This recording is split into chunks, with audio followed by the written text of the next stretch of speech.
Mission पूरा करना सीखें।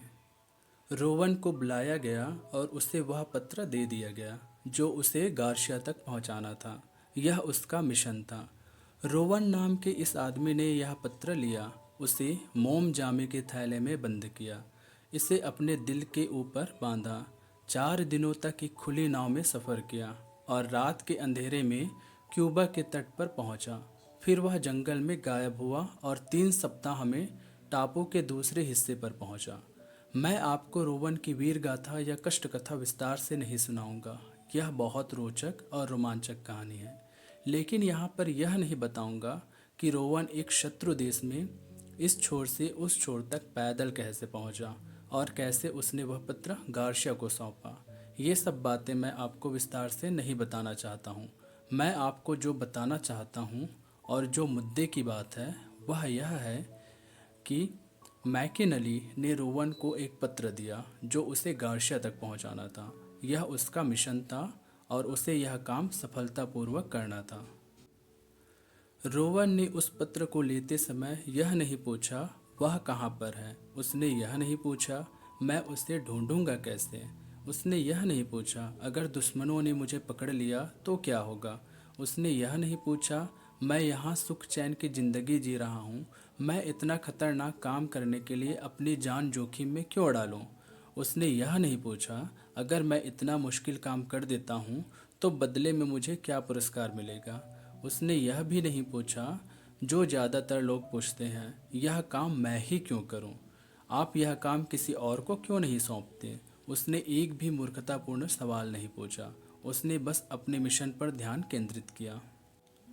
वह यह बात अच्छी तरह जानता था कि बॉस का काम मिशन बताना है और योजना बनाना कर्मचारी का काम है।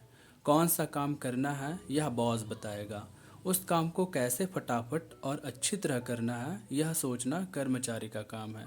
प्रायः देखा गया है कि काम सौंपते समय कर्मचारी अपने बॉस से बहुत सारे मूर्खतापूर्ण सवाल पूछते हैं जिनका उस काम से कोई संबंध नहीं होता है। वे दरअसल उस काम को करने पर केंद्रित नहीं होते, बल्कि उस काम में आने वाली समस्याओं या बाधाओं पर केंद्रित होते हैं। यही कारण है कि ज़्यादातर कर्मचारी हर काम को टालने या किसी दूसरे पर ढोलने की कोशिश करते हैं। सरकारी दफ्तरों में तो यह एक कहावत भी प्रचलित है, बने रहो पगले, काम करें अगले।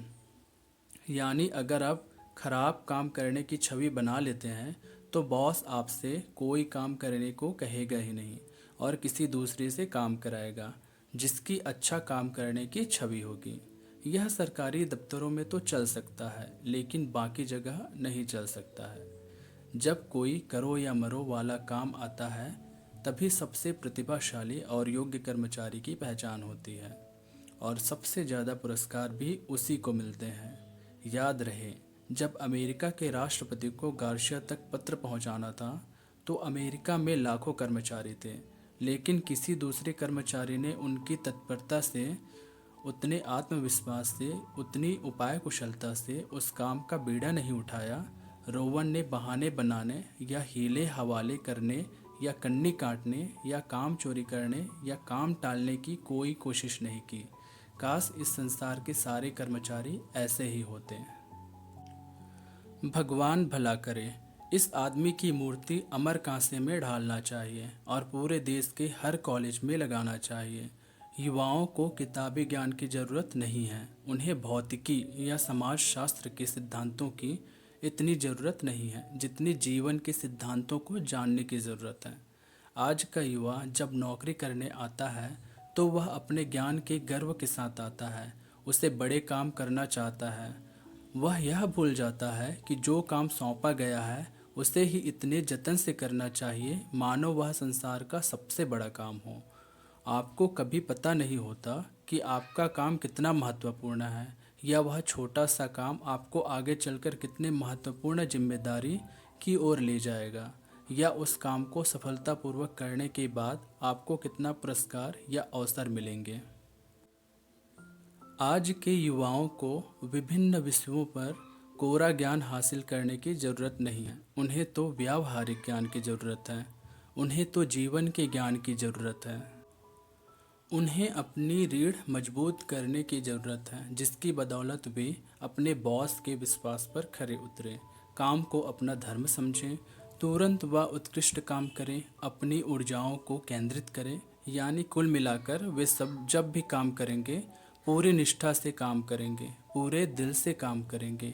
वे यह सब करेंगे जो उनसे करने को कहा गया है, यानी वे गार्शिया का संदेश उस तक पहुंचाएंगे।